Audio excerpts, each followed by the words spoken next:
Hey, so before we get into this video, I thought I'd give a little context. I recorded this video. I think I had spent about less than 2 days driving from Indiana to Colorado, and the house sit in Colorado was almost a week. So up until I arrived in Indiana, I had been flying back and forth between California and New York. And then I arrived in Indiana to go grab my car. And then I drove my car for less than 48 hours and made it over to Colorado. I think I drove my car to Nest City, Kansas. Yeah, that was like a day. And then the next morning, I woke up and drove for several hours to get to where I needed to get to in Colorado, and then was able to kind of decompress just a little bit and relax with these beautiful, beautiful pets and this beautiful, beautiful home. And at the end of the stay, I record this video. So, looking back at this video, I can tell that I am tired. I'm sweaty because I'm sitting outside. And I almost deleted this video because I was like, I don't look the healthiest. But I do think that there are some valid points in the video. I start talking about my own journey into the world of house sitting. So if you're interested in that aspect of my life, then you'll get some details there. There's some information about how I initially wanted to approach house sitting. There's definitely a trend right now about people using house sitting, young people using it to not pay rent, or to travel the world. Older people using it as a way to enjoy their retirement while they travel. So there's a lot of different reasons why people get into house sitting. There's a little bit in this video on why or how I'm approaching picking house sits. I don't really think I talked too much about why I got into house sitting, but there are other videos on my channel for that, so whatevs. However, there is a bit towards the end of the video that I think will be especially relevant. Okay, so if you're like, I don't care about house sitting, well, boo, just put it on double speed. Okay, have some background noise until you get towards the end. Because if you've seen videos on this channel before, then you will know that I will start with an issue and then talk it through and then come up with a solution. And so I decided to post this because of the solution. I think it's a pretty useful solution, and I had to ask myself, ooh, did I actually try that? No. No, I didn't. But given that I have so many decisions to make right now, I think, I don't like that solution I had, so I think I'm going to try it this week. So maybe there will be another video of me saying how that worked. Part of the thing is I wind up starting so many things. I have so many little stoves. What is it? So many stoves? No. So many pots on the stove with things simmering and cooking that it's easy to kind of forget the cookies are in the oven and they're burning. Well, don't leave the cookies in the oven and burn. Okay, so that is also a sign that one needs to really be very mindful of what they are putting out there and don't take on too many responsibilities. So part of my focus for the next couple of weeks is just to get these videos that I have taken the time to record and trying to offer some useful information for people out there who might just want some useful information, and edit them, put them out there, and then get it off my to-do list. I've had other videos about to-do lists. And so at some point, it's kind of like, think about your friend who has a lot of stuff in their possession, right? Or the grandparent maybe that you had when you were younger who always had little knickknacks, right? At some point, one has to acknowledge you can't take it with you. I don't want to die with the world's longest to-do list. And I also don't want to be in my deathbed going, I wish I'd had uploaded more YouTube videos, or I wish I'd done this or that, right? And so at some point we have to let things go. I definitely deleted a lot of stuff because I'm like, I don't know what I'm going to do with this, or is it useful, or maybe it is useful, but I just don't feel like going through it. I'm going to delete it. And if I'm lucky enough to keep breathing and keep living, then there will be other opportunities to record something just as good or even better. So that is how I am approaching some of my weeding out of all the things to do. But yes, anyway, I hope you enjoy this video. I hope you find some useful information, and I'm not gonna be mad at you if you gotta fast forward towards the end. Okay, my friends, enjoy. Hey, this is Ray with Get Real Ray, a place and space for life and business tips from this creative soul to hopefully inspire you on your journey, or at the very least, provide you with some laughs. And so let's get real. Let's get real about this. This is the last day of my house sit in Colorado, and my gosh, it's so pretty here, and I haven't had time to discover the city. And so that is something that I am struggling with.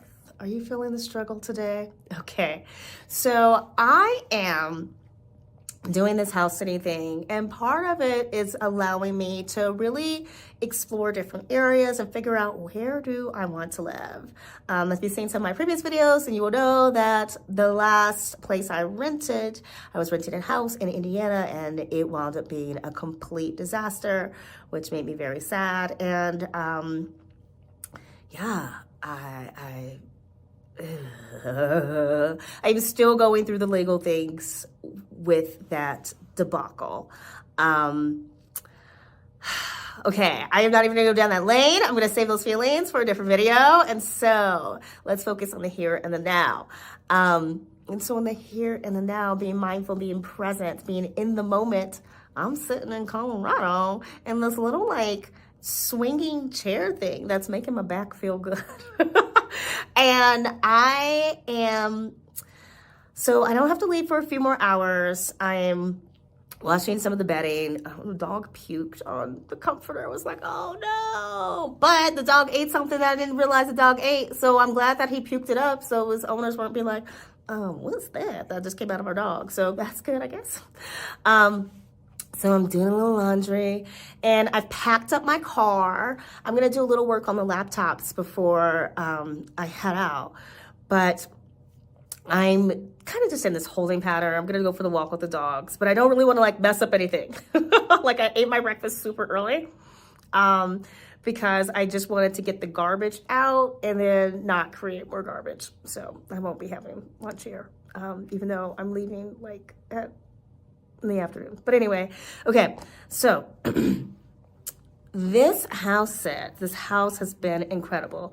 And one of the things, I'm on like this Facebook group, and someone used the term luxury house sit, no pets.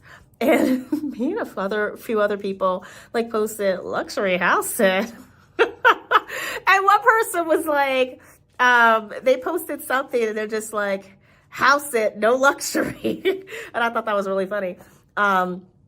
Just because most of the house sits that are out there are gonna be regular homes. It might be nice homes, but they're regular people with regular homes. You know, to expect some sort of fancy pants mansion every time you house sit is kind of unrealistic. Because there's only so many fancy pants mansions out there that are going to be looking for a house sitter. Yes, fancy pants mansion people do go away on trips. However, you have to remember that once one reaches a certain income bracket, they kind of just expect to pay for certain services. So that multimillionaire who needs to have their home watched while they're away for 3 months shooting some amazing film in another country, they probably have an assistant that they probably have more than one assistant. So one assistant goes with them to that other country, and the other one can stay and mind the house. Or they already have somebody that resides at the house, that cleans the house, maybe cooks for them, and so that person can mind the house. Estate managers, there are such things. So I know that there's only so many house sits I'm going to get, especially when it comes to house sits that don't include pets. Most of the house sits on these online sites do include pets. I'm really liking my time with dogs. I am loving it. I like the time with the cats also. I've only had, so to be fair, I've only had 2 house sits that only have cats. So I've had dog and cats, and then I've only had 2 that just had cats. And one of them, the cats were super cute, super fun, but they would sometimes be very vocal at night, which made it difficult for some of my work. And that made me very sad, just because I'm like, great, now I'm losing out on work. I can't do that work because these cats, you never know when they're going to sing. And that became a problem. It wasn't a long house sit. So, and then the rest have just been dogs. And I think I've done 6 or 7 house sits now. So that's not like a huge number. Now, I like that the dogs want to cuddle with me at night. And to be fair, the singing cats did want to cuddle too. So that was nice.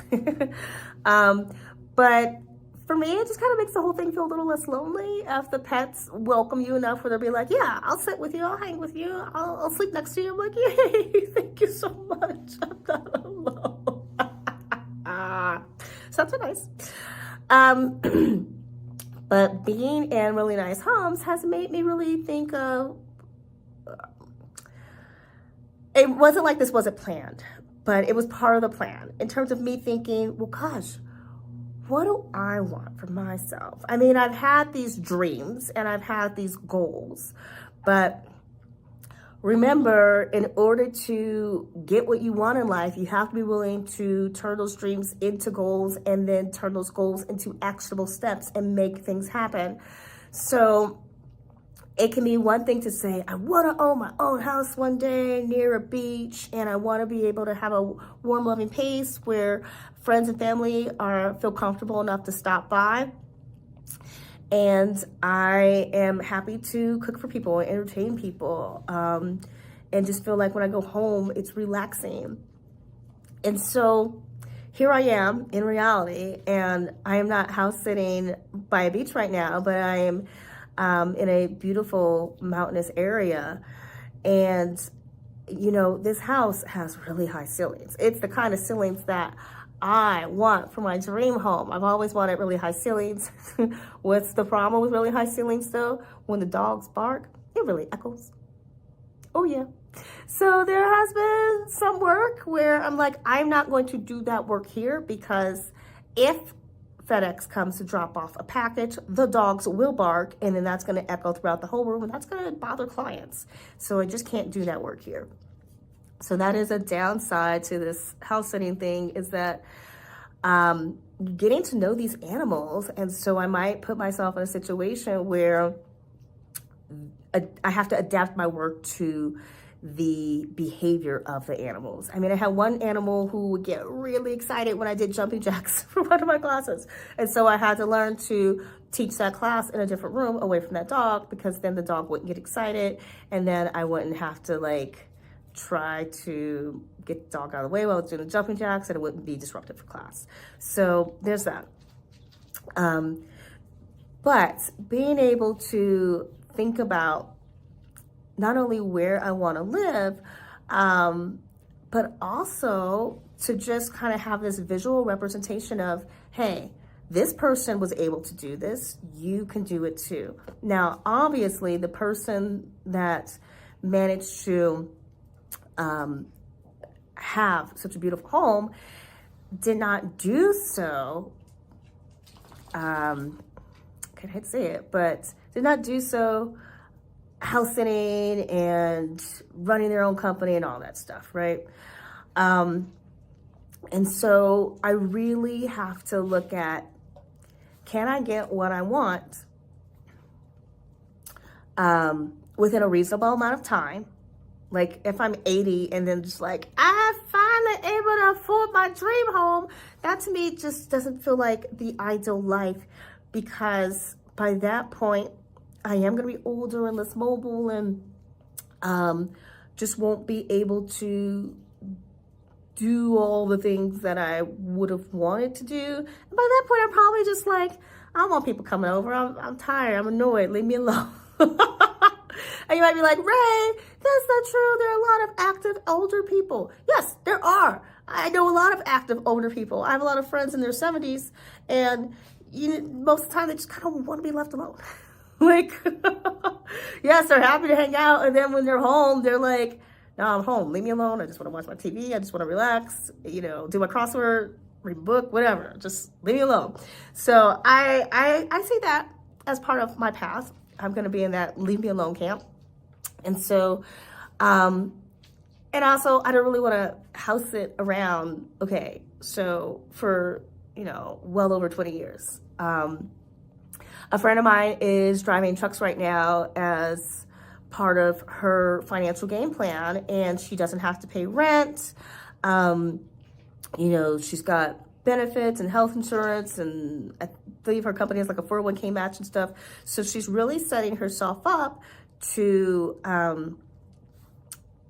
build financial stability. And I believe her game plan is to save up enough money so she can move out of the US and like retire out of the US. I definitely want to spend some time living outside the US. I don't know if I'm going to retire outside the US, but point being, I've been in this holding pattern where I'm taking action to rebalance the ship, is what I like to say. It's like I'm in this boat and there was a leak in the boat. And so I was bailing out water, and then I managed to get out enough water where I can repair the hull of the boat. So now we have no more water coming in through a hole in the boat, which is great.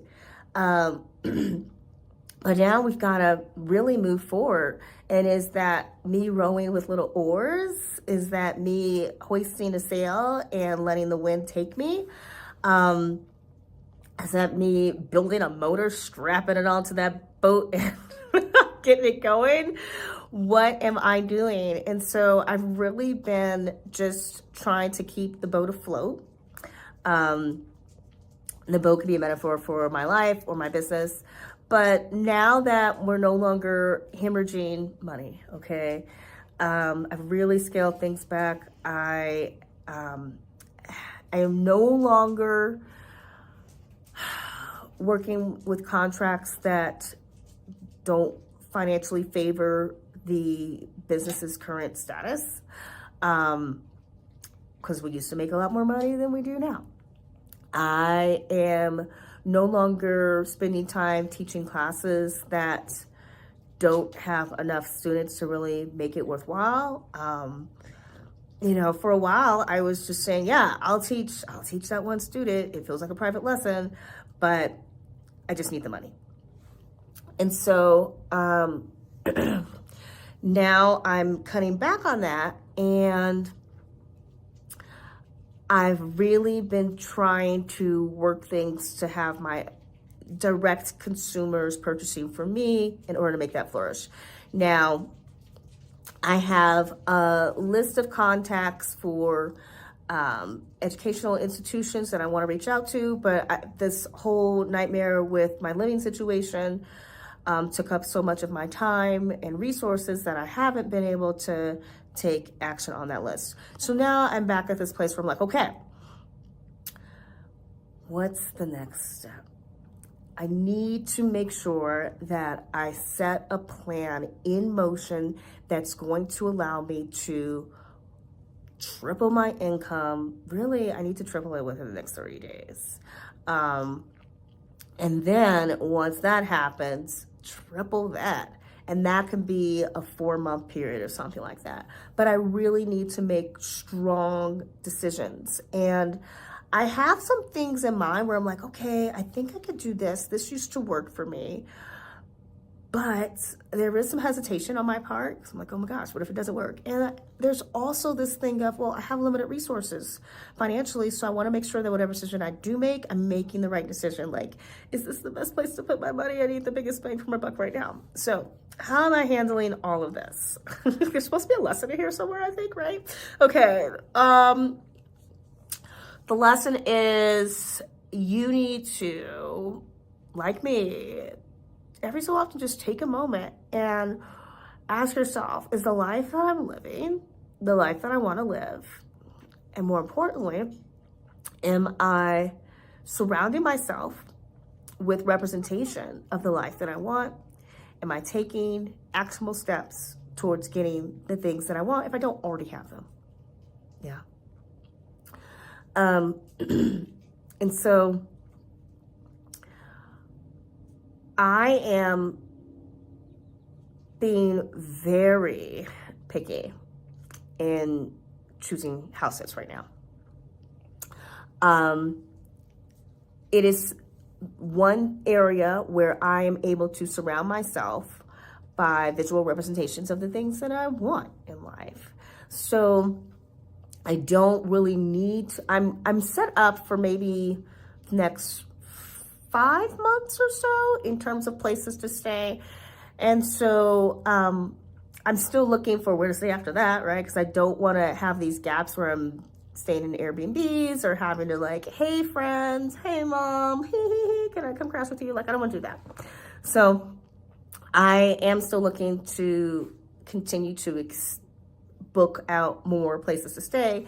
And it's really important for me right now that I get a little picky and choose places that aren't just based on the length of the stay, but the quality of the stay.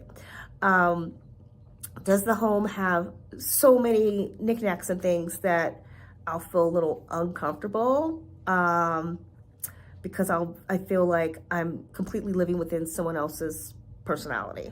Does that make sense? And for some people, that's okay. I like exploring other people's taste and interests. But if I'm going to be there for a couple of months, which is the goal right now, because I don't want to keep moving around so much that it's disruptive for my work. I do need to still be able to work and earn money. And if I have to save a day to travel to my next location, it's a little, it can be problematic. And for some of these, changing from one house to the next, I try to keep them close by. So maybe even just be needing a few hours, but it is a little inconvenient if someone says, well, hey, I'm going to be home in the afternoon, and so you can take off in the afternoon. And, I'm thinking, well, great, I teach in the afternoon. So it's not exactly easy for me to just be like, oh, perfect, you're home. I can go ahead and accommodate your schedule. And so that is, hi doggy. That is something that I'm keeping in mind. I'm putting up my availability for work, and I'm looking at my calendar going, okay, so what are the days right now where I'm more likely to need to be able to change between house sits? So there's that. But all the same, I can't allow myself to not take action. I can't allow my income to get any lower. I have a little side work that I like to do, but I really get in my head about it. So sometimes I'm just like, yes, I can do this. And once I see that I've made more than $50 and I feel better, and I'm like, yeah, I can keep going.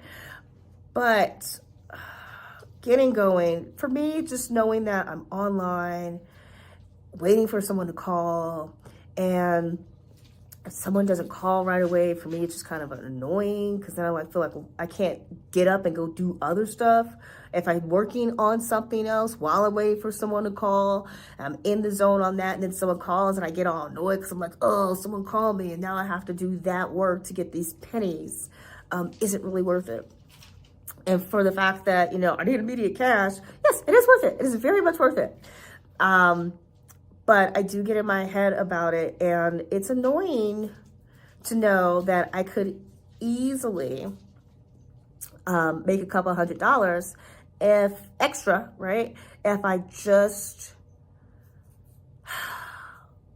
would suck it up, buttercup, stop being such a brat, and really focus on dedicating some time to this work.